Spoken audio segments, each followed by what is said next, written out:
Guarda collegato sul Zoom per vedere.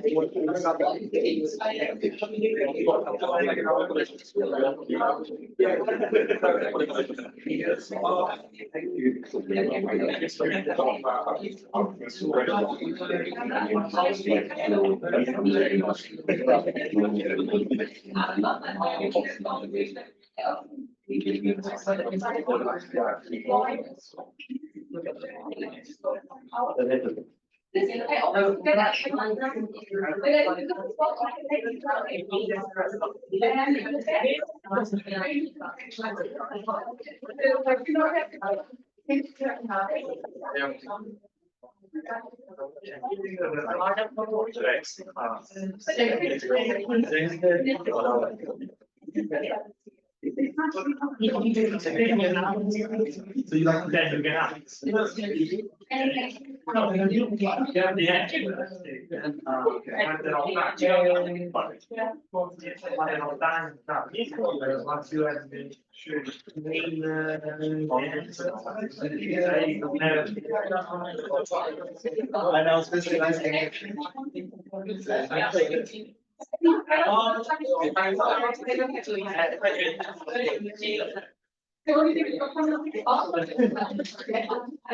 I'm saying like this. I have it. I see it. I got this off.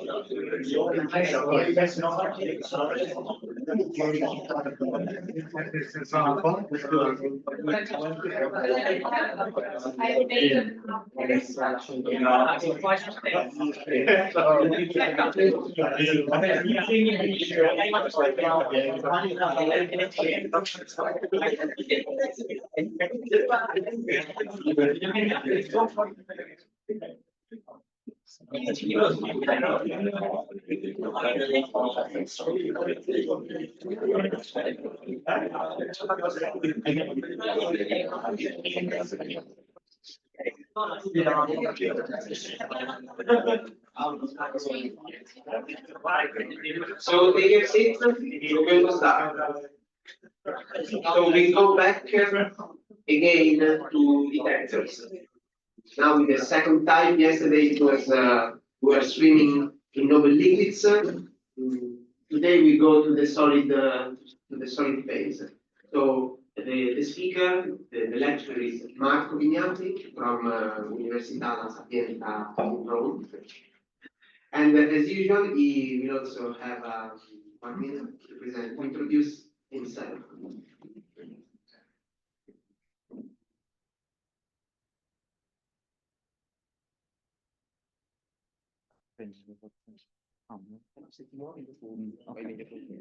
So hi everyone, I am Marco Vignati. I teach at Sapienza University, in particular 2 courses. One is electronics laboratory, and the other one is a course on neutrinos and dark matter. And during my career, I worked on the core experiment to search for double beta decay.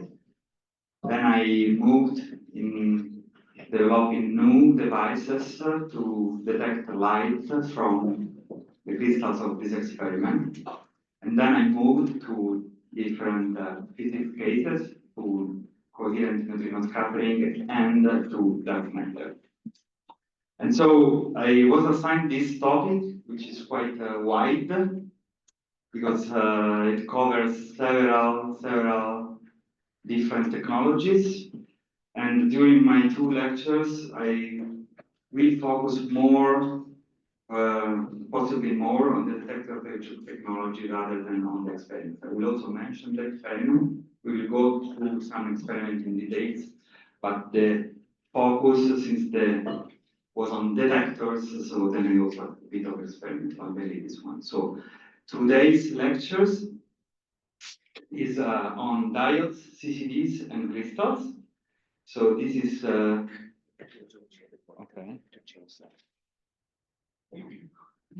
Okay, so these are the different topics that we try to cover. So ionization detectors. So today's lecture, which is diodes and CCDs, and I will take as an example this experiment, Legend, DAMIC, and CONUS. And then I will also talk about light crystals, about the gamma case, cosine and Silver, focusing more on the physics here, because the physics of the experiments, because here the detectors is something that possibly you know better than the first topic. And then tomorrow we will move to the phonons. So we talk mainly about Aquaria, Burkitt, Crest, and Ricochet. Note that two of these experiments share technologies with these two ones. So for example, Ricochet is both a phonon and ionization detector, and Crest is both a phonon and light detector. So I've seen that you have already quite a detail about the calibration problem of these devices, because as you know, when we search for dark matter or also for coherent neutrino scattering, we have the problem that the physics is, the observable is the nuclear recoil of the atoms that made the detector, but we use gamma sources to calibrate the detectors. And this means that we have to compare what is the energy that we have by exciting electrons with gamma sources with those that we see from the detectors when we excite nuclei. And this is a problem that goes under the name of quenching, meaning that if we calibrate with gammas, usually we observe less energy for the same energy released to the nuclear recoil, but the detector converts it in less energy with respect to gammas. And this is a problem because, in particular, in the search for dark matter, if you want to compare experiments, or you say that one day one experiment observes something, then you have some uncertainty related to the energy scale that might pose difficulties in comparing with other experiments to check the results of that experiment. So let's start with the very basics on diodes, something that you should remember from.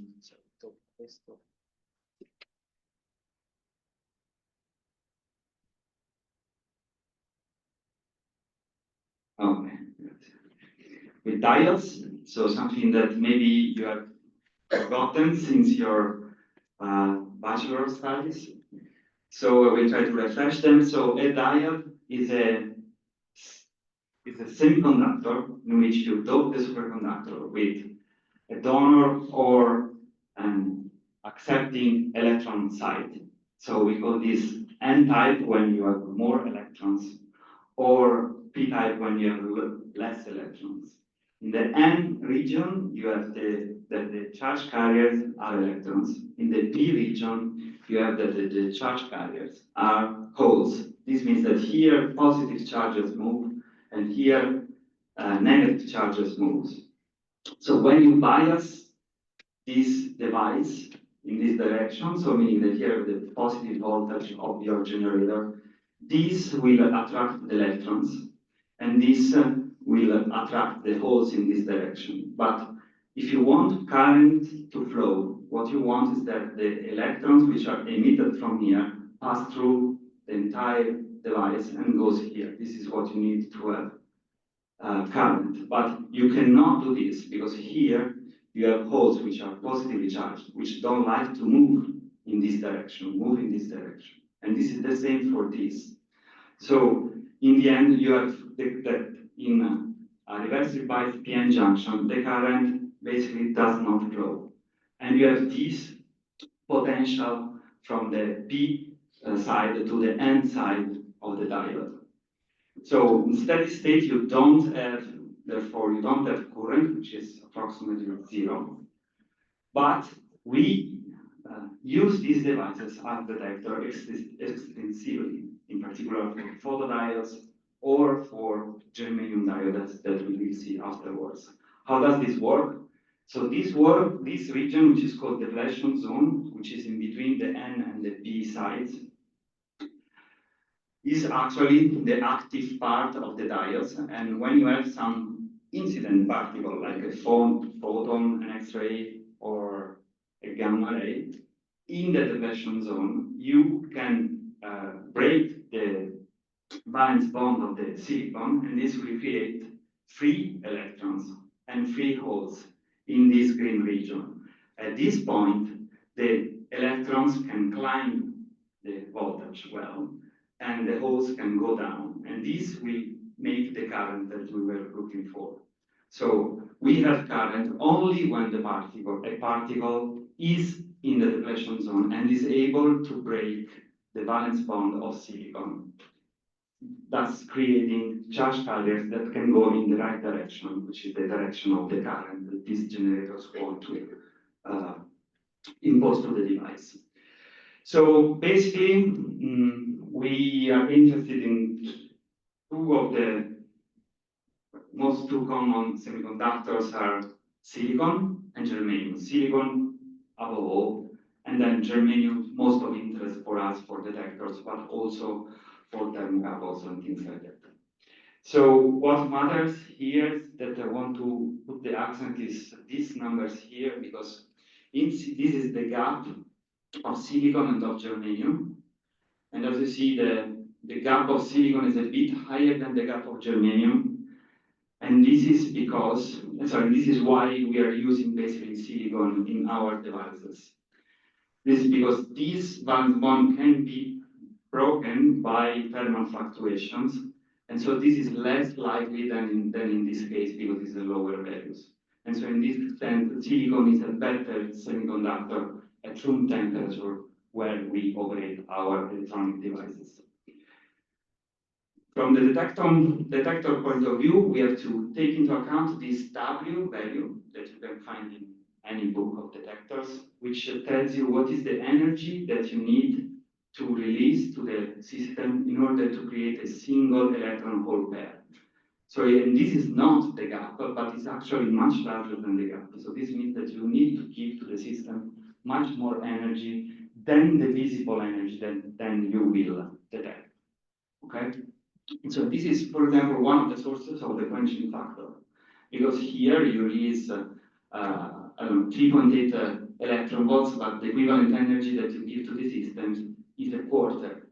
So 3/4 of the energy are lost, doesn't go into the ionization, and doesn't go into detecting channels. They actually go into heat, and therefore if you want to recover this amount of energy, you have to measure heat.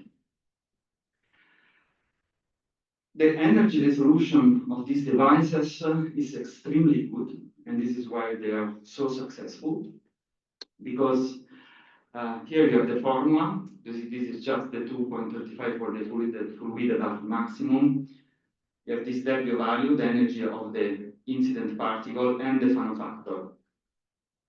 For reasons that are not yet well understood, the Fano factor of silicon and the germanium is very small, and this makes the resolution of these devices very good. Indeed, if you compute very easily from this formula, you end up with a few kilo electron volts energy resolution for mega electron volts particles. And so this is why we use these devices extensively. In particular, in our field, we use these germanium diodes, and in particular, high purity germanium diodes. So with the technology we have, we are able to grow very radio pure crystals, which has two applications for our field. One is the fact that if you want to do low background measurements, these crystals are very suitable for it. The other is that you can drive them at very high voltage, meaning enhancing the sensitivity, because the number of impurities that they have inside is very limited. Indeed, this is a very established technology, which is commercial. You can buy these crystals. As said, because of the smaller gap of silicon, the drawback is that you need to operate them at a cryogenic temperature. Usually they are not really cryogenic, low temperature, let's say. Usually they are operated at a nitrogen temperature, This does not mean that you need nitrogen. You can also use nowadays dry cryocoolers, so you do not need liquid cryoliquids. So let me spend a bit on the readout of these devices. So what you have here, so this is the symbol of the diode, so meaning this is the detector, which in this case is biased with this high voltage, which has to be negative in this case.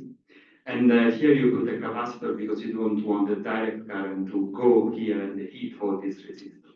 So basically here you don't have current that flows. But then when the particle hits the device, you will have a small current that exits from this device. So you have an amplifier, which is a charge amplifier, which basically integrates the current that you have, which is the integral of this pulse here. So the basic outputs of these devices is a sawtooth shape of signal. Then what you have to do is that to derive this output to get back your pulses and your energy spectrum.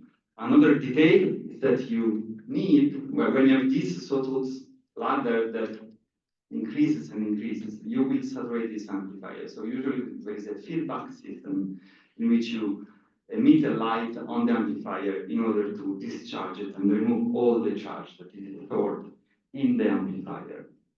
What you see in this bottom plot is one of the thousands of energy spectra which have been acquired with this kind of devices. As you can see, what is very useful because it extends from very low energy up to mega electron volts energy, keeping an extraordinary energy resolution. So this is why these devices are used in order to probe the radioactive contaminations of materials, because they can spot very small peaks because of the very good energy resolution. Indeed, at Kansas Lab, we do have a facility that hosts several of these devices in order to characterize materials at very low levels of background. For the physics case, so these devices are used for this process that I've seen in the first stage already encountered. Yeah. Sorry, can you go back to the... Yes. I'm just asking, why can't we just turn that off? Like we need to diminish the voltage slowly. No, so this voltage is constant. No, when we want to turn it off, we need to have one and like Turn it off what? the detector. When you want to turn off the detector, you just lower the voltage slowly until you reach zero.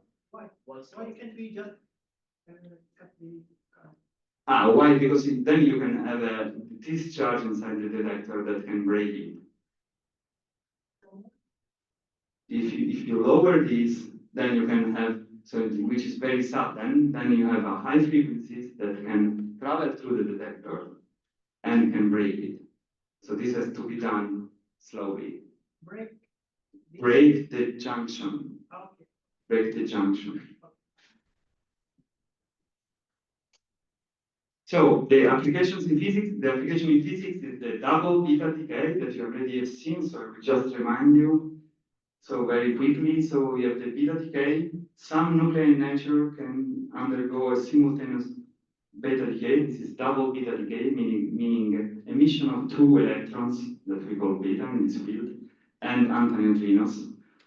This is the most simple Feynman diagram that you can draw for this process. And here, what you have is that when you have this neutron that becomes a proton, the antineutrino, which is emitted here together with the electrons, can flip its chirality and become from a neutrino an antineutrino and be absorbed by the other vertex. This can happen only if this chirality flip happen only if the neutrino has sufficiently large mass in order to enhance this flip of chirality, and if the lepton number is not conserved, because you need to flip from neutrino and antineutrino. So looks like this is a very good theory, and we are searching for this process since 30 years.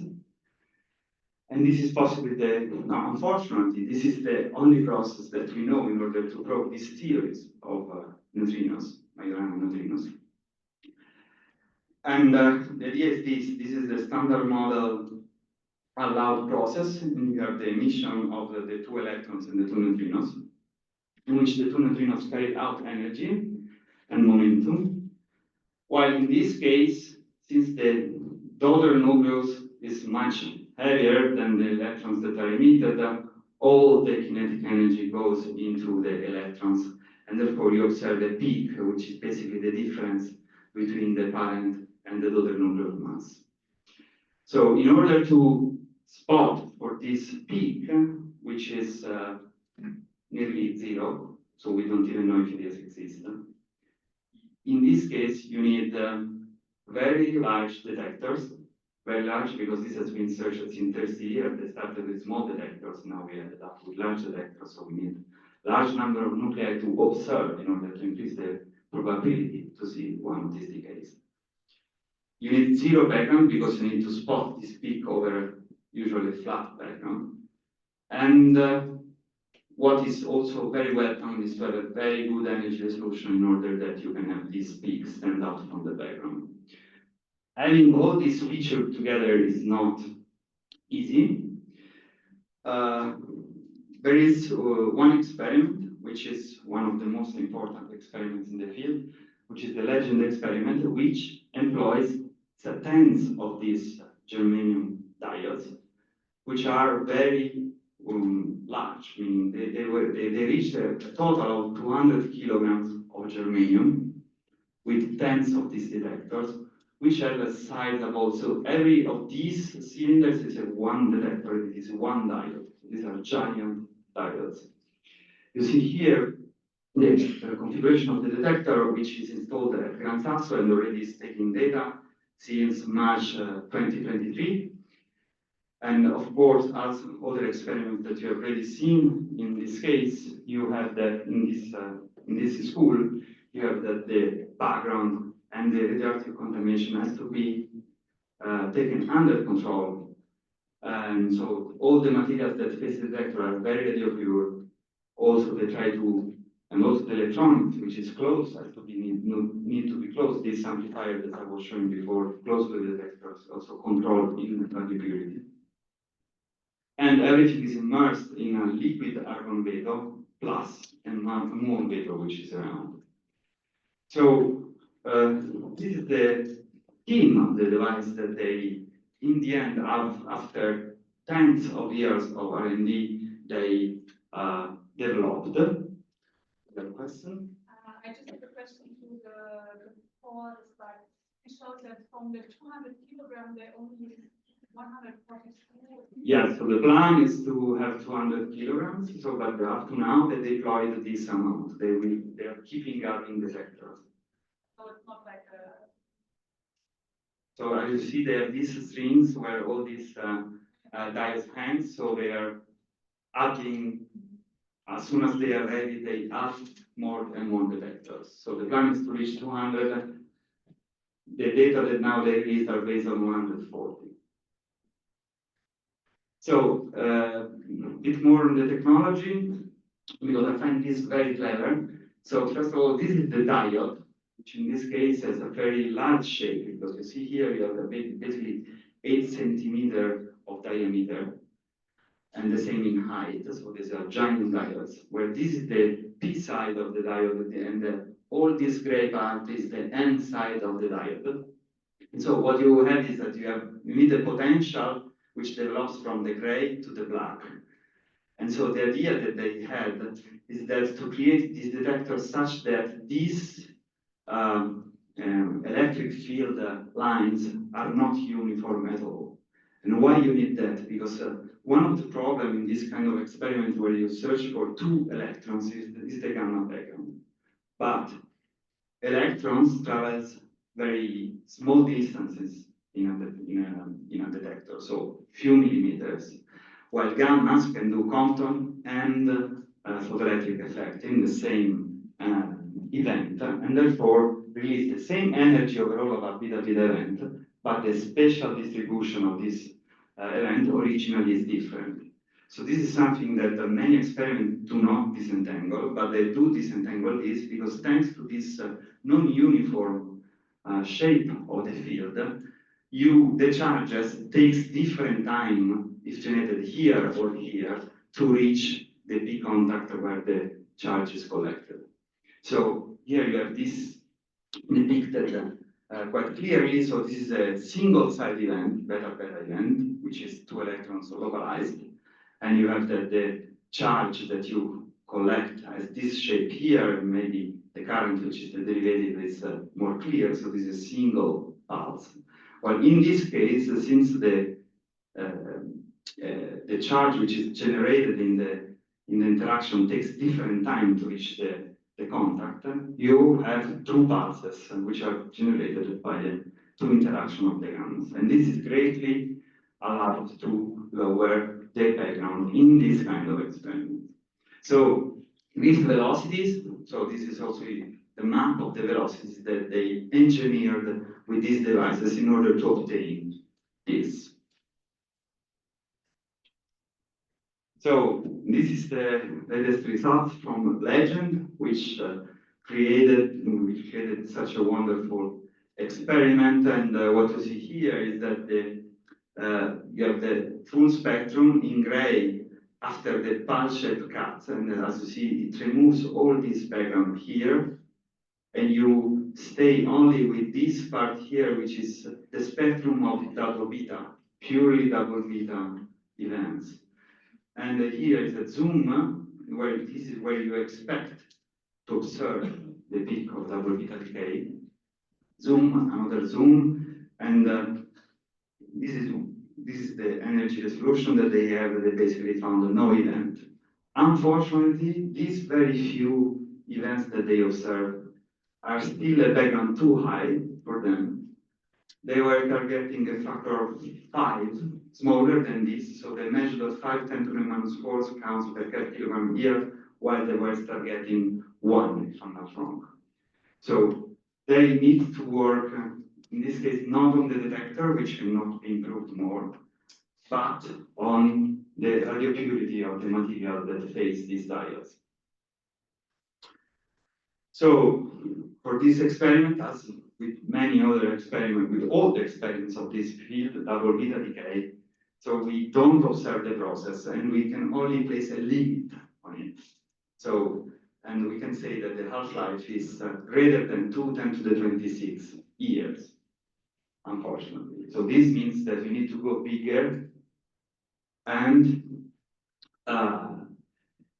so this is what they plan to do. It's Legend 1000, meaning 1 ton, which is basically a scale-up of the same technology that they developed for Legend 200. This question? Yeah, can you go to the previous slide where you showed the region of interest? So I was wondering, what is the region of interest besides the Q beta beta after 2100 kV? Oh, so this is a property of every single nucleus. So every single nucleus decays in this daughter nucleus, and this qubit, the energy that goes into the electron, is the difference between the parent and daughter atom. And so for germanium-76, which is the isotope which is used in this case, the difference is 20, 24, something like that, 20, 40, something. So this is centered around the expected value that of the Q value of the decay. And this is computed with different measurements. So by weighting the parent and daughter nuclei. Yeah, so I understand that the bigger one is from the Q value, but there are 2 more faded regions. I'm reading the plot. What are you talking about? 2 extra gamma lines. The 2 small bands. The 2 small bands. The gray bands on the right. These ones? Yeah. This I don't know. It's 2 gamma lines. Maybe they expect gamma lines there. Yeah, I don't know. So this is the region that they consider for the search of the peak. Yeah, see, yes, you're right, because here you see that there are these gray lines that corresponds to this peak here. So if they find peaks there corresponds to something they know. So it's not the flat, they do not contribute to the flat program that they want to measure. Okay, so we move to another physics case of application of these diodes, which is the coherent scattering, which is physics case I'm working on. So basically, this is a process which is has been proposed to make checks of the standard model, in particular neutral currents, where we would like to spot some difference between the standard model if in this neutral current exchange we exchange some boson which is different from the Z boson. So the standard technique that we use so far to detect antineutrinos is the inverse beta decay, this process here, which is a process that, if you do the kinematics, which is very simple in this case, tells you that you have an energy threshold of 1.8 megaelectron volt. And simply because you have to create a neutron and an electron mass in the final state. So the cross-section of the process of inverse beta decay is this one with a threshold at 1.8. In the case of coherent scattering, what you have is that if the neutrino has an energy which is sufficiently small, meaning in this energy range here, so a few mega electron volts, the wavelength of the neutrino is such that it sees the nucleus as a whole. This means that the scattering amplitudes of neutrons and protons sum up coherently, and the cross-section scales with the square root of the nucleons in the nucleus. So this is the same case of the wind scattering of nuclei. So we have a coherent enhancement, and this is why this is called coherent elastic neutrino nucleus scattering. Indeed, the cross-section is 2 orders of magnitude larger than the inverse beta decay, and also the process has no threshold. So from this point of view, this process looks much better to detect neutrinos than the inverse beta decay. But this is not the case, because yes, the cross-section is much larger, but since in this case you don't have any more a neutrino that struck a proton, but you have a neutrino that struck an entire atomic, an entire nucleus, and we do want heavy nuclei in order to enhance the cross-section, because in this case I take the case of germanium, which has 76 nucleons. You have a suppression of the observable, because in this case you have that all the energy goes in the kinetic energy of the electron, but in this case, as in the case of dark matter, the observable is the kinetic energy of the nuclear recoil. And so this is, since this is as a much higher weight, this lowers the amount of visible energy by 4 orders of magnitude with respect to the oscillons. So, but this is a process that is interesting, therefore, to go to lower threshold and to check new neutral currents in the standard model. Was postulated in 73 and observed 40 years afterward, which is not that much if you think to gravitational waves, but still a number. So one of the experiments that uses germanium diodes to observe the coherent scattering of neutrinos is CONUS, which is a wonderful experiment, I would say, which is placed in Germany at the Brockdorf reactor, which is now in the decommissioning phase, so closed its measurements, which is a germanium detector of 3.7 kilogram placed at 17 meters from the reactor core of this reactor of 3.9 gigawatt thermal.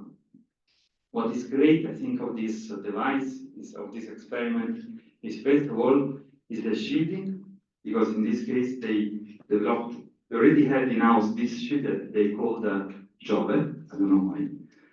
And they use it to do this kind of measurements, which is an onion of lead, polyethylene, and copper, which allows them to reach very low background levels, I would say record background levels, on surface. What you see here is the funnel measurements in which you have the reactor on data, in black, and reactor off data in blue. And this was the signal that was expected. So this experiment put a limit on this process, but still, they are now planning to go closer to another reactor so that the flux neutrino is higher, and so they have a very good chance to observe the signal. From the detector point of view, you can see that this is a germanium detector, so the very same detector that he used for the double beta decay, 2 mega electron volts with the energy resolution, I don't know, 2-3 kilo electron volts. But you can use it also at very low energies. So this is they have the threshold, they were able to put the threshold at 200 electron volts. So it's a very versatile technology.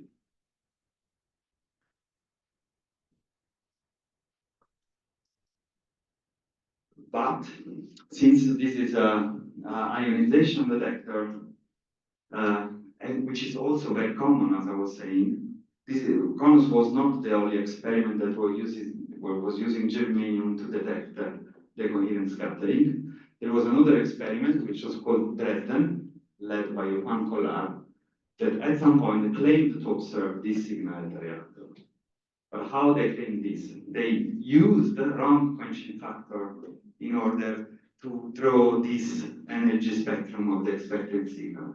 In a very, I would say, not clear statistical analysis, they were trying to spot the signal in this part of the spectrum.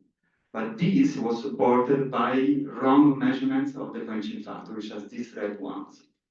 Okay, this is what they expected from the Lindar theory, and this is what they used as quenching factor, so an enhancement of a factor of 2 of the signal. So this gave rise to a controversy in which so they have to remeasure again these quenching factors of germanium and at lower energies than usual, and they confirmed the Lindar theory that you already seen for the scintillators. So actually, this experiment was wrong, and the signal that they were claiming to have observed was a fake signal. So end of the story. The Dresden experiment now is over, and the CONUS experiment goes on with a new reactor with a higher flux in order to try to observe the signal. Okay, so if you have a question on this part, which are diodes, maybe we can collect them now. Otherwise, I can move forward. Please. You were talking about the energy resolution a lot. I was wondering, what about the time resolution of the detectors? Oh, this, in case of high purity germanium, so the time resolution is at the level of a few microseconds. And but this is not the applications that usually you need for these detectors, because usually they're used in low background environments. So timing, unless I don't see an application where the timing is very relevant. Unless you can operate, unless you are operating it in a high background environment and you have a Vetos around, in that case you need a good timing. But otherwise, it's not really a concern for this kind of detectors when operated for double beta decay or coherent scattering.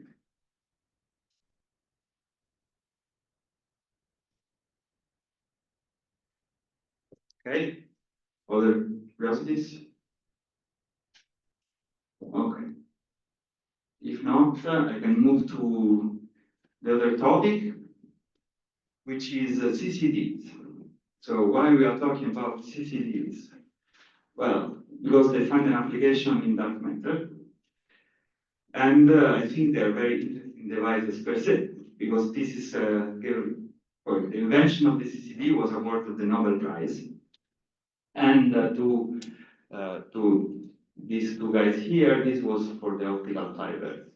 So CCDs were used in cameras, so to take photos or videos. So how do they work? So now we will go into the details of these devices. So let me read this, which is a summary of what we will see in the next slides. So CCD is a dynamic analog charge shift register. We will see what does it mean. It consists of a series of MOS capacitors coupled with one another. We will see also what is a MOS capacitor. CCD is clocked and all operations are in transient mode. So this means that you always receive the image and you don't have a trigger actually. Okay? And the charge is coupled from one gate to the next gate by fringing electric field, potential and carrier density gradient. We will also see what does it mean. So let's try to understand what is this MOS capacitor, which basically is at the what led to the Nobel Prize in the end, because it's also the transistor led to the Nobel Prize in physics, as you know. So again, this is a semiconductor, but it's different from what we've seen before. So we have a substrate, which is made of p-type semiconductor, meaning that this is doped such that the charge carriers are holes, so meaning that the charge carriers are positive. Then you have an insulator substrate, and then you have a metallic contact. So in this case, this can be seen as a diode, because if you think to the metallic contact as the N part, you have Pn in this case. So, but how does this work? So you put a positive voltage here, and this will make the hole goes in the opposite direction. And this will create this depletion zone I like in the diode, so where you have the gradient of the electric field. When you have this doping of semiconductor, it's true that you have the charge carriers are holes, but it is true up to 11 says that you have 10 to the 17 charge carriers per centimeter cube positive, but still you might have a bit of normal silicon that contributes electrons. And so these are minority carriers, which are of the level of 10 to the 3 compared to the 10 to the 17 per centimeter cube. So very, very small amount of electrons that we can consider close to zero. Now here we have a positive voltage, so this small electron, these few electrons will condensate on this small surface. So in the end, you will have this potential web for electrons. So the idea behind using this device as a capacitor is again that when you have an interaction in the depletion region, you will have all the negative charges which stay in this potential web. So in this case, it's not like a diode where you have the interaction, you have current, you just have more charge in this basket, let's say. So this is a MOS capacitor. Now, as you know, in microelectronics, the good thing is that we can do several of these, several devices on small scales. And so the idea is to have several of these contacts onto a p-doped silicon substrate, such that, for example, you can control the different pins of the voltage at different times. So the point is this: suppose that you have a matrix of pixels, like in a camera, and then you have the problem of taking the signal out of the camera. So in some point of the camera, you will have your amplifier or your ADC, but how do you take the signal out from the pixels, which are all packed together? And this is the clever idea of the CCD. So you start in this situation, which is the one that I described before.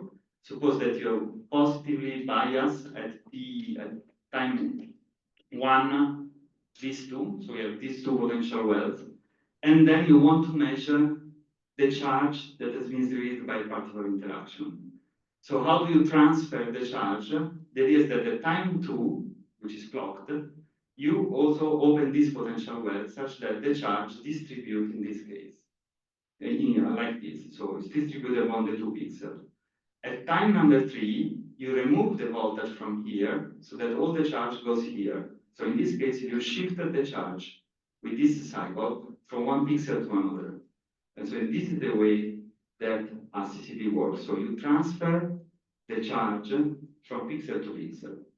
And then you have to void all the buffer and you can read all the pixels. So basically this works like this. So here, this is a camera with all the pixels. You can move all the charge in order to read it in one direction or in the other direction. And you collect everything with a single amplifier. Then by measuring the time, you know which is the pixel that fired, because you need a number of clocks in order to get this moved to the amplifier. This is again a charge amplifier, like a diode, meaning that it collects the charge and gives you the signal. So this is the shift register that is implemented in SCTV. One of the problems of this is that you have destructive measurement of charge, means that this amplifier hits the charge that is from the pixels in order to give you the signal. And now we will see how this is solved in particle physics experiment. But if you want to look to an electron signal, scientific CCDs are very good because they have an energy resolution which corresponds just to 2 electrons elements. So you can count down to 2 electron elements, so very small amount of charges. This is not what we use in experiments, but what we actually use are skipper CCDs. The difference is the fact that, so the CCD is the same, but the difference is in the amplifier, where again we have a MOS-like amplifier in which you have an insulator here such that you just read the voltage which is generated by the charge. And the difference now is that we don't hit the charge in order to read the signal. And thanks to this, we can probe the charge that is here many, many times. And this allows you to lower the noise because you read the same signal as many times as you want. And so your resolution goes down as the square root of n, where n is the number of reading times. So in this case, the readout is non-destructive. You measure the charge, and you can sample many, many times the same signal. And this is something that we can do in dark matter experiment, where we do not expect a high rate of events, of course. We cannot do this with images. So indeed, here you can see what is the readout noise in electron RMS per pixel as a function of the number of times that you read the same pixel. And here you have 3 electron volts RMS in case of 1 readout, which is the case of a normal CCD. But you see that effectively, if you read it many times, it goes down as expected, as the square root of n. And so this gives you a fraction of electrons RMS. Okay, so this gives you an extraordinary resolution in counting single electrons. So this makes skipper CCDs very good to detect dark matter scattering of electrons. And this is what they did. So they took the technology of a CCD and they changed it significantly in order to make it a particle physics detector. So what did they do? Because the standard CCD is 50 micron thick, they were able to develop a CCD which was more than 10 times thicker. This allowed for more target mass and therefore to have something more significant. So pros of this kind of approach, in this case you have 2 CCDs, which one on top of the other. And the pros is that you have low dark rates, few electron volt threshold, and very good, of course, positional resolution. The cons is that this works only on silicon, so you cannot change the target. So you are forced to use silicon. You have no timing because you're just taking picture for some time of the full camera, but you don't really know with precision when the interaction happened. No discrimination. So you have the interaction, you get charges, at some point you collect it, but you don't know when it was generated. So basically you have no time. But of course, the data that you can take are extremely nice to see. So here you have an image of Danik, which is this experiment which has a product matter with CCDs, with all the interacting particles in one image. Again, this is a kind of data that they have. So this is the pixel map with the intensity of charge in the z-axis. And here you can see events of small energy deposits, 73 electron volts, 100 electron volts, 200 electron volts, in which you have also very good position resolution, so fraction. And this can be done by integrating over the signal. The experiment that is, I would say, more advanced, this Danik M. Now there are several experiments that use these CCDs, both in the case of for the dark matter and for the coherent scattering case. One of the most advanced, which is also the one that started this technology, is Danik M, which was developed in the US, but then they moved to the Fréjus lab in Modane, which is from the boundary from France and Italy. And here you can see the spectrum that you have, which is measured, which is in terms of number of electrons. And you see the bands corresponding to 0, 1, 2 electrons. And for example, what would be an expected signal of dark matter, which is this blue one. With this device, therefore, they can place very stringent limit on the interaction of dark matter with the electrons. Here we have the cross section that you can exclude on dark matter scattering on electron as a function of the hypothetical weak mass. Of course, in this case, you draw weak masses which are much, much smaller than the ones that you use for when you use nuclei as target. In this case, you go down to mega electron volts. Okay. Question on CCDs? No, it's not on CCDs, but on the plots, because there is the freeze in and freeze out. Yes. Instead of the usual neutrinos for why? Because in this case, I'm not sure I cannot answer for this. These are two different models on the decoupling of dark matter in this case. Because here you're not probing, in this case, neutrinos are not the background that you are looking for, because here we are at much lower masses, because neutrinos, you see them here in the JV region or a bit small below. But this is a limit in which you should not observe this kind of interaction based on different hypotheses of the decoupling of dark matter from the plasma that was created after the Big Bang. Again, on the plots, so the first spectrum that you showed, the pixel chart shows the -1, so how does that work? Because this is the resolution. It's just the resolution. Yes, so the width here is the resolution of the detectors. So of course, if you are 0, you can go negative and positive.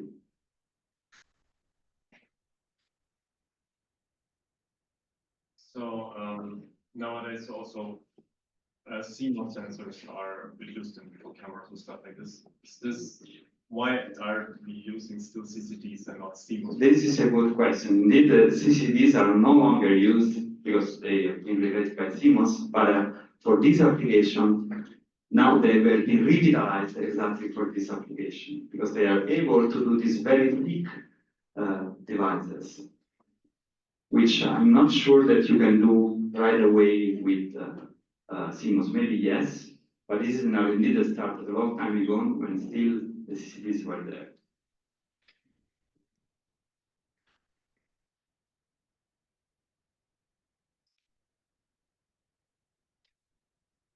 Okay, so now we can conclude with the crystals. So, We have about 50 minutes. no, I think I will do less. So No. it's not. So, scintillation, so we'll not go through this very in detail because maybe you're more experienced than me or you already studied this. So how does this work? So that you have this, you have some crystal, some compound, in which you have a band which is forbidden between the valence and the conduction band, but because of impurities, these impurities create some mixed states or some lower energy states which can live in between the valence band and the conduction band. This is due to impurities that can be natural in the crystal or you can add on purpose. So the idea is that when a particle interacts in the crystal, it can excite the electrons, and when the electrons de-excite, they populate these states, and these states, when they later decay, they emit a photon, a visible photon. Now the point is that since these lie in this forbidden band, these photons can travel in the crystal without being absorbed. Therefore, the crystal emit gammas, photons, and it is itself transparent to these same photons because they don't belong to its own states, but only to the states of the impurities which have low concentration. So we are interested in crystals that emit light in a band that we can detect. And here we have, for example, tomorrow we will have, no, on Friday we will have 2 hours on silicon PMs, so I will not go into this. But this is what you can see here is the response of silicon PMs to different wavelengths. And here you have the response of different crystals. And as you can see here, this is the sodium iodine in black, which is usually taken as reference because one of the most common, one of the better behaving crystals. And for example, cesium is less matched to the cesium iodine is less matched to the silicon PM or other crystals also might not be like that. So you have to find a good coupling between the crystal that you are interested in, and this might not be a choice because you might be interested in the physics of that crystal, on that material, specific material, and the sensor and the photosensor itself. So this is a list of the most common inorganic scintillators. Usually there is at least one experiment which is made out of it. But if some crystal is used as the core of the experiment, like the sodium iodine, we will see the Dhamma experiment afterwards. But some of them, like for example BGO, are used for veto systems, for example, because maybe we are not interested in the physics of interaction with the nuclei of this device, but this is a very cheap crystal, very effective, and we might use this for other purposes, for example, to shield and veto gamma interacting in the detectors. And there are others which might be interesting because, for example, this GSO is gadolinium, which is double beta decay emitted, so this has been a proposal also for double beta decay, but actually now is no longer used. You choose them based on the wavelength, the light they emit, so the light detector that you want to use, and on the decay time, basically. The light yield, of course, so the amount of light that they emit per interacting gamma, and the decay time, because usually, in this case, you might be interested in the time-independent application in fast rates or slow rates. So the decay time is also something that you might want to look at. But this is not, decay time is not important for, again, for dark matter or searches for neutrinos, since in direct interaction we expect a very small rate. I will not tell therefore about the sensor because this is dedicated to another lecture, But I just want to stress something, that usually we have our photosensor, which might be a PMT or a silicon PM or an APD, and we need a way to couple the crystal to the photosensor. This means that because usually we have the crystal that has a different shape from the photosensor. And you might have seen this light guide here that basically I use it to couple the scintillator to the photosensor. I just want to stress that usually some people think that this light guide is a funnel. This is not a funnel, because the fluid of photons cannot be compressed. So this is just something that allows you to have a uniform collection of photons from the crystal to the photomultiplier. But it's not that this allows you to collect more photons.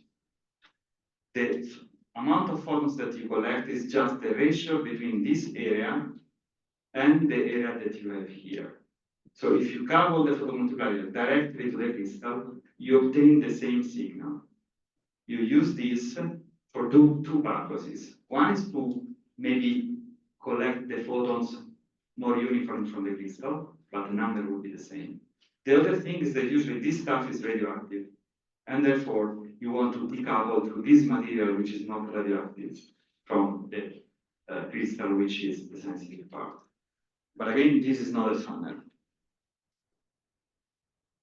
So I would say that the most famous application of this crystal is this experiment Dama Libra, which was pursued by colleagues of the INFN at Grand Sasso laboratories for decades. And basically, they had a very clever idea, which is that of using a very common scintillator, which is sodium iodine. And they were able to grow very big crystal, 10 kilogram per crystal. So the target also for that time, which was at the beginning of the 90s, was very large, was 250 kilograms. And also, the very good thing that they did is that they created these crystals with exceptionally low content radioactivity. And no one were able, up to 2 years ago, to replicate this record low radioactivity content in sodium iodine. Also, every crystal, which is read by 2 PMTs in coincidence in order to reduce the noise, and with extremely low threshold, so extremely high yield, I would say, so something like 7 photoelectron per kilowatt electron equivalent released in the crystal. So I say kilo electron equivalent because maybe one thing that they were looking for nuclear recoil, this is not clear, so we will stay with the electron equivalent calibration. And they also were able to achieve an energy threshold which is regular, which is 1 kilo electron volts, and even a bit lower in the last years, down to half electron volts. But the majority of the data were taken with this threshold. And also, all the crystals were closely packed in order to have granularity in order to select a multi-site single-site events. So, very simple experiment to look for dark matter. So, this is basically their analysis, which is also very basic, very simple, which has to be considered a probe. Because basically, by the coincidence of between the two PMTs, they are able to disentangle noise spikes from scintillation events. So these are all the photons that arrive from the crystal. You see that the granularity is seeing the decay time is this one. So the fact that you don't see any more photons arriving after a while. And so in this way, we are with these two analysis variables, which I don't know the details, but however, the idea is that they are able to disentangle between in this two-dimensional plot between the PMT noise and the scintillation events. And thanks to the small residual radioactive contaminations which are inside the crystals, in particular with the contamination of potassium-40, they were able to calibrate the detector down to 3 keV, because maybe you know that potassium-40 10% of the times undergo electron capture decay, emitting from one side a photon of 1.4 MeV, and on the other side an X-ray of 3 keV.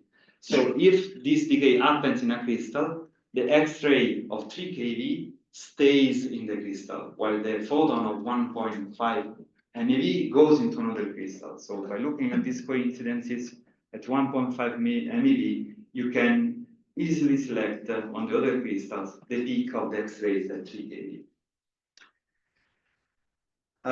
As I'm sure that you already know, so in this experiment, I mean, if at that time it was maybe they were trying to look for nuclear recoil, even if I know if this was clear in the beginning, maybe you know better. If they were looking for electron or nuclear recoils. So the interpretation comes later. I mean, they the- were looking for a yeah. modulating signal, and then So since they cannot disentangle between the two different signals, they were trying to look for another signal. And this signal is due to the fact that if since the dark matter is Maxwell-Boltzmann gas, which has a mean velocity 0 in the center of the galaxy, and we have the galaxy which rotates in this gas of dark matter. We have that since we lie on one arm of our galaxy, the sun moves into this wind at around 230 kilometers per second. But we have the velocity of the Earth that which adds or subtracts to the direction of the dark matter wind. Therefore, we measure a flux which varies with the year depending on the calendar day. And also, we also have that the energy of the dark matter is a bit that we see on our laboratory changes with the modulation. So we have a double effect, which is flux and energy, because we have more velocity that we have when we go counter wind. Therefore, we expect a distinctive modulation signal with period 1 year and the phase 2nd of June. And this is the pro is that it is model independent, because the other experiments, like for example Xenon, they were designed for nuclear recoil. In this case, you don't care. Search for anything that has a modulation. But the con is that the modulation is not the only. The modulation of the dark matter is not the only modulation that goes with the seasons. Since we live in the Earth, we have many other modulations. One thing that maybe is always forgotten, but because it's not yet important, but I think that it will be, is in this plot. And this is an exercise that I give to my students of mathematics and dark matter. And you have here the recoil energy. So this part here is the spectrum that you usually expect from dark matter. This part here is the calendar year, so the time in the year, and here you have your modulation. What you can see is that as the modulation, as you change the energy, with this you are increasing the energy when you go down here, changes phase. And this is another signal that we could probe, which is much stronger than the single modulation per se. So as a function of energy, the modulation of the dark matter signal changes phase by pi. Okay, this is due to the fact that the energy spectrum moves toward higher and lower energies depending on the moment. But if it goes to, you have a crossing that depends on the energy. And this crossing makes a phase flip. And this is something that is not yet exploited. These are the latest results from DANA, which you know very well. Have this very long record of data taking with this oscillation, which was questioned by the community. So one thing that they also add together with this modulation is the fact that they also provide the amplitude of the modulation as a function of the energy. And it is also, at some point, the community thought that the lowering the threshold was important because checking the shape here could have given some information, but I don't know if then this changed the interpretation of the experiment. Not significant. Not significantly. I will not go into this detail, but of course they provided several checks of other sources of modulation that could affect their data taking, like temperature, seasonal variation, or things like that. They discard all these hypotheses, and the phase that they find, which is May 26, is very well compatible.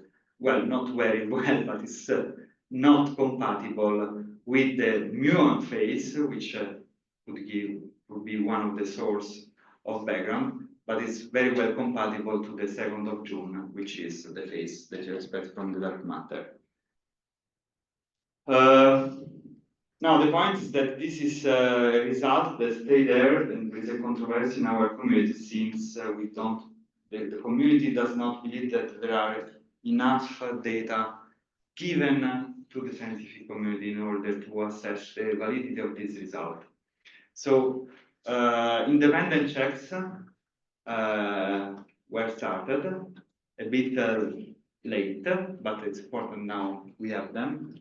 One of the most important is the cosine experiment, which tries to replicate in Korea the same measurement of gamma. So it's important that this is a different collaboration, different people, different detectors in a different place. The problem that they have is that, maybe here we can go a bit faster. So they did all the checks. These are the results from the crystals. They have some radioactive contamination that you can spot that they are decaying away, and this is not good because it means that they could have improved the radioactivity of their crystals. And indeed, their background is too high because here you have the rate in counts per Kepler equivalent per day as a reference. So this is the background rate that goes down to 3.5. As a reference, the background of gamma was 1. So they have a background which is a factor 3 to 4 worse due to the internal contamination of the crystal, because they were not able to produce crystal so radiopure as gamma. So with the background which is a factor of 3 larger and the mass which is a factor of 2 smaller, so it's difficult to check gamma. And so this is the result in which you have gamma in black, which is the plot that I was showing before. And the cosine 100 single hit is the blue one, where you can see that the error bars are too large in order to exclude this result. They are continuing to keep the data, they are upgrading the system. And I think that in 2-3 years, maybe, we will have a new release with smaller error bars. Maybe we will have an answer for whether gamma was correct or not. There is another initiative which is in Italy that is this SABRE experiment, which basically this is an initiative from the NFN, the same funding agency that funded gamma, but in this case they wanted to do an independent check again at Gran Sasso Lab. And this is a collaboration from Italy and Australia, because the idea is that in this case, you want to check the phase of the dark matter, because in the south hemisphere, the phase of the season is opposite to the phase of the season of the northern hemisphere, while the phase of dark matter is the same. So this could be a good check of the gamma signal. If they see a modulation but with an opposite phase, then this is not dark matter. This is the idea. So this project has quite a slow development, mainly because, again, the capability of produce crystals with the same low radioactive content of gamma. Now they reached competing contaminations. So they now want to start to produce in large scale the crystal and install them at Gran Sasso. And later, because the part of Sever South is a bit late with respect to Sever North, to also have the same identical experiment in Australia. But there they recently built the lab, so in one way. So I think that in few years still we have to wait in order to have a complete answer on the Dama case. But it looks like the check has to be done with crystals and again with the very same material that were used by the first collaboration. Okay, I'm done for today. Thank you.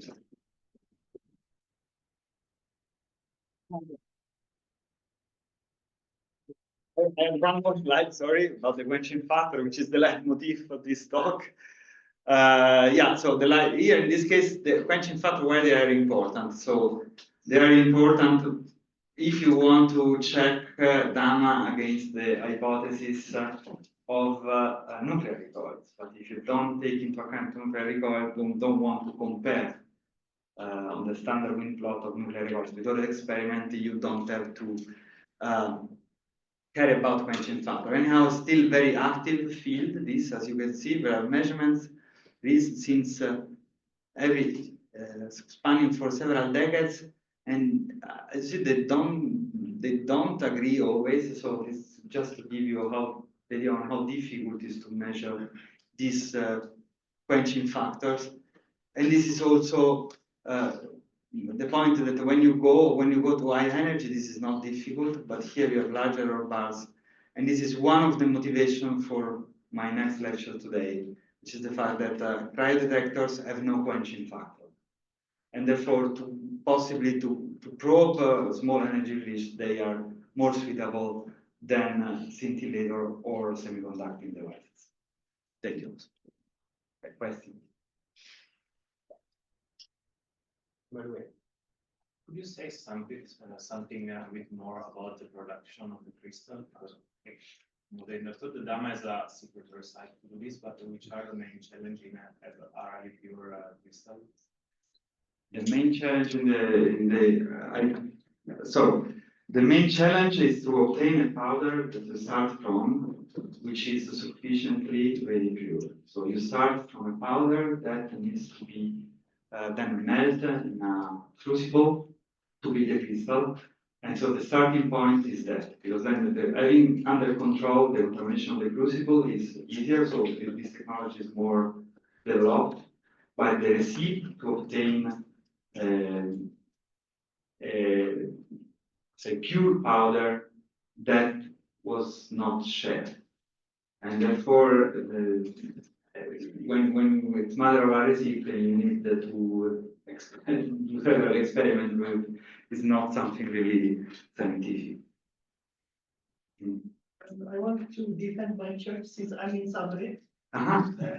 Yeah. Ah, very good. So you can comment. Yeah. I just wanted to say, even after the production of the crystal, we are able to clean it through a process called zone refinement. We melt a part of the crystal, and because of the difference of density, like impurities gather there, and we move them to the edge of the crystal. And then we cut, and we can, I hope, do better than the one. But already I saw that the result that gives a better contamination than On one crystal. on one crystal. At least it's possible.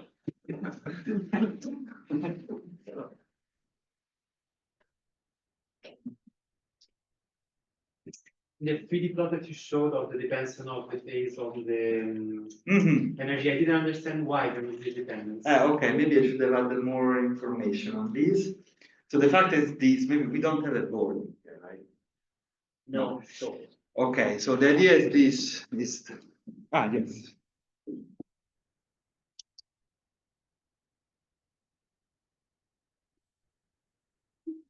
Okay.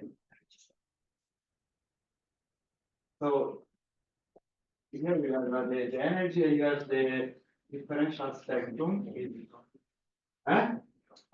Sorry. Here you have the energy, here the differential spectrum. So this is the typical recoil spectrum is the kind of exponential. And suppose that this is the spectrum that you have 2nd of June, so you can say in summer. In summer. Then in the winter, when you have higher velocities of wind, what you can the spectrum is shifted towards higher energies. So the opposite. The opposite, yes. So this is winter. Okay. This is winter. It's like this, because the spectrum is shifted. Therefore, since you do the difference between winter and summer, this difference changes signs. Okay. And so the phase of the modulation changes by pi just because of this. And but also the total number is not conserved. The total number is not higher conserved. than summer. You have also higher energy, but this is the idea that is shifted towards higher energies. And you have this crossing, which, however, as you see, you already hear this happen. This is between 0 and 2 keV. So if you add the quenching of sodium or iodine, which is 30% or 10%, this goes below threshold for damm. So, of course, we don't believe in the nuclear recoil hypothesis for damm, but in any case, the point is that this is below threshold for today's experiment. But this would be, in any case, an additional signal that you could probe with the modulation type experiment. Other questions? Yes, my question is about slide number 31, please. About what? 31 slide. Slide number 31. Yeah, can you explain here the medium between like the scintillator and the photomultiplier? Because like what is the material used as a light guide and how it is, because it is not as simple as it looks. I had been this through this experience.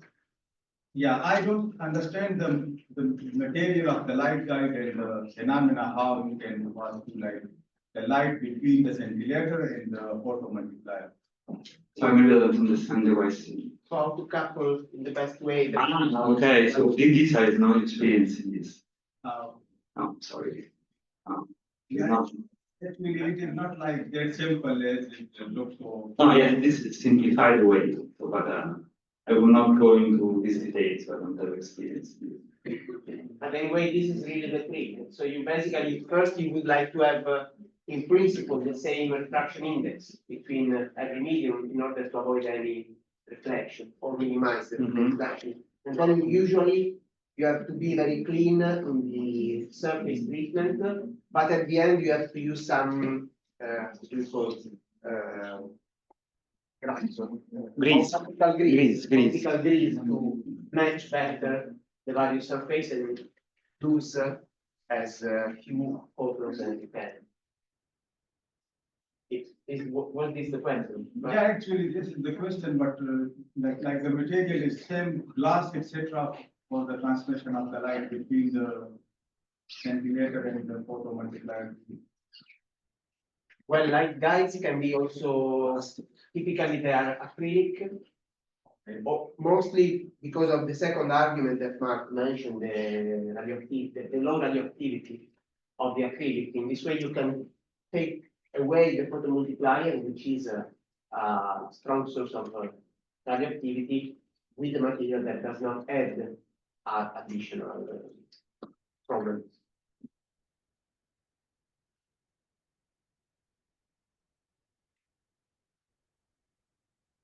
I have a question, Mark, about the quenching. So you mentioned the quenching of the materials, of the various materials, but as far as I understood, there may also be a quenching that is crystal by crystal. Is this true? So it depends on the structure of that particular detector? Yes, so the quenching depends. It's a very good, you can check out the Linder paper that makes the model, but the point, the difficulty is the fact that the quenching depends on solid state effects, which also depends on energy. And therefore, the difficulty is to model this dependence with energy and also to prove with the experiments that this is true. So the difficulty, as you know, is the fact that you need to do neutron measurements at very low energy for every material, for every single material, because every single material has its own solid state physics that you need to implement. So on average, yes, you can say that you have 20%. But this is not the precision that we are targeting now. Also because it looks like this is one dangerous thing is this one. So it's this bending here might be even more severe according to other theories. And this implies that some material could be completely blind to nuclear recoils at the 100 electron volt scale. So we should be very careful because here also, yes, we have the model, and but this blue here is our uncertainty. In this region here could also be zero. So extracting results from here is difficult, and also it's difficult to extend these measurements to even lower energies. Yeah, to be more specific, do you think that it's enough to suppose that we can measure precisely the quenching factor of a given material? But is this enough, or do we really need to measure it crystal by crystal? I think that you need to measure it crystal by crystal, because in the end, so the point is that the signal that we are looking for is so faint, and maybe we don't believe it. So it's hard, would be hard to believe, right? Because you would claim for dark matter with 3 events at some energy. So in this case, of course, the proof that your detector is not blind at that energy has to be given. In particular, if we are now targeting low wind masses. See? Yeah, so you mentioned that time so could you explain? Yeah, this we will see tomorrow. Oh. So at some point you said in the next lecture, the lecture. lecture of today, some of No, okay, no, sorry, of tomorrow, Yes, the lecture of cryo is tomorrow. So instead of questions, do you have, okay, first the question. Could you say something more about the scintillating material that was considered for the double beta, I don't remember the name, GSO? Yeah, okay. Yes, but this is something that dates back to 20 years ago. And also like why, like what was the, why? Okay, because this is, where is it? This is GSO, yes, this one, this is gadolinium, which is one of the isotopes that can undergo double beta decay, which, with I'm not wrong, 2.5 MeV cofactor. So it looks like this was a very easy way to search for double beta decay, but in the end, these crystals are very dirty, so they turn out the background from radioactivity is difficult to control. Maybe Marco found a way to clean the gadolinium, but so then you need to regrow this crystal with the gadolinium from Marco. I don't know if this is possible. And the other point is that also the energy resolution of general of crystals at 2 MeV is several tens of keV, if not 100 keV. So at this point, you cannot compete with limit scintillators. So if you have 100 keV resolution, then you have to go with mass. So then with crystals, you cannot compete with mass. So limit scintillators in this case are better.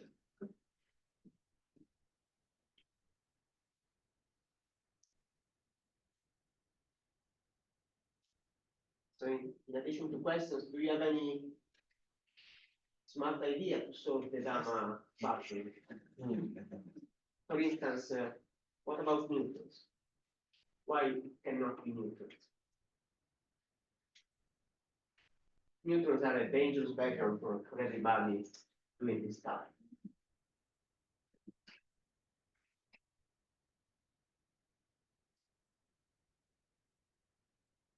Why neutrons are ruled out as an explanation of the Dama sequence.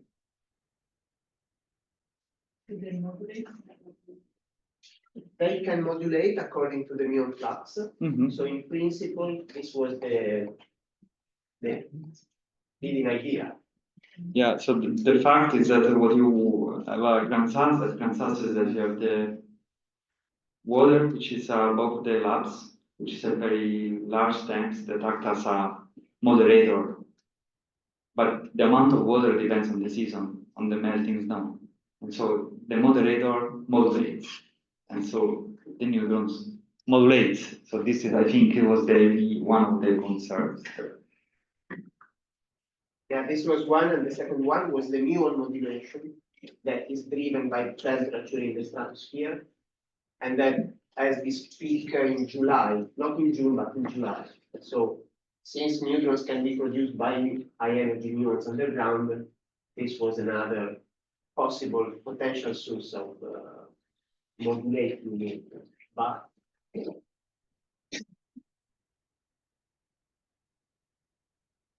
what's the trick that we can use against neutrons?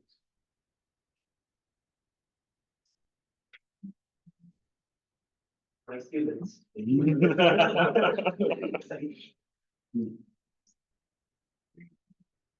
Let's hear something connected to current. Maybe Marco can show again the pattern of the Dama detector. This one. Maybe you don't, the material is not. Exactly. So it's neutrons can also, if it's neutron, we have the modulation in the single scatter, but also in the multiple scatter events. And as Mark underlined, it's 25 crystals well expected, so you can easily distinguish between events where only one crystal is hit and others where there are many signals here and there. Point is that the single crystal events present this very strong modulation, 13 sigma. Yeah, so you have to remember that the mean free path on neutrons, when neutron is 10 centimeters, basically, then varies among materials, but 10 centimeters is a good number to remember. The dimensions here are, I don't know, 50 for centimeters, maybe centimeters, something like that. So you do have multiple scatters in the structure of Dama. Indeed, they do see multiple scatter events, but they do not modulate. So when they present plot the modulated signal, it's not there. That's why neutrons are less likely.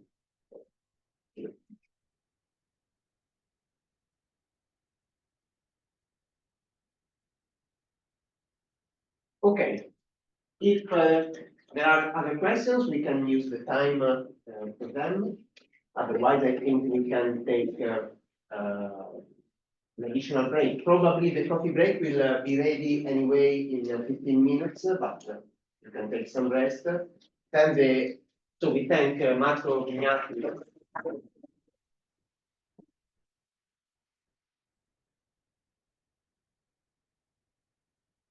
We have to grab the fourth Marco from the school. And so in 15 minutes, the coffee break for half an hour. Then we move to the Rocca, to the castle, and we will have first a picture on the stairs at the entrance of the castle, and the poster session will start at 5 p.m. roughly. We will have 1 hour and a half of full poster session, At some point, we will ask, so at the beginning, we ask to the people presenting a poster to stay close to their poster. And after a while, we will come and ask some of you to move around. In this way, we can have some additional exchange. At 6:30, we will start with the appetizer, with the cocktail appetizer, and but it doesn't mean that we stop the poster session at that time. So then you can travel with your glass and go on asking. Okay. Just one more about posters.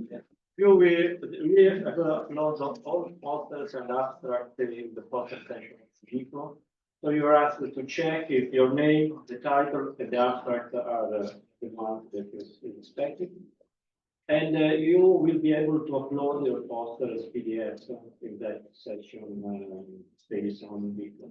So this is not mandatory, so if you wish, you can upload the PDF of your poster. We are underlining this because some of you already mentioned that in some posters there are some preliminary materials that you don't wish to make public. So it's completely up to you. If you want, you can upload your PDF.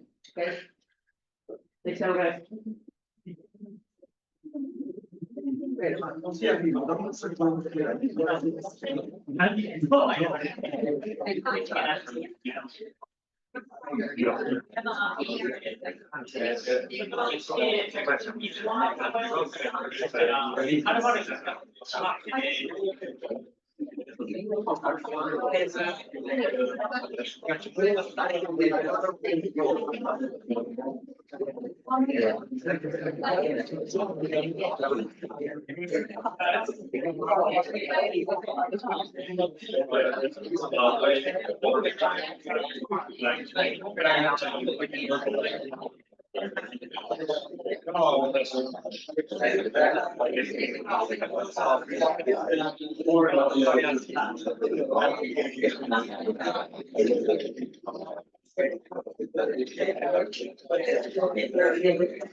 Io penso che in caso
Puoi chiedere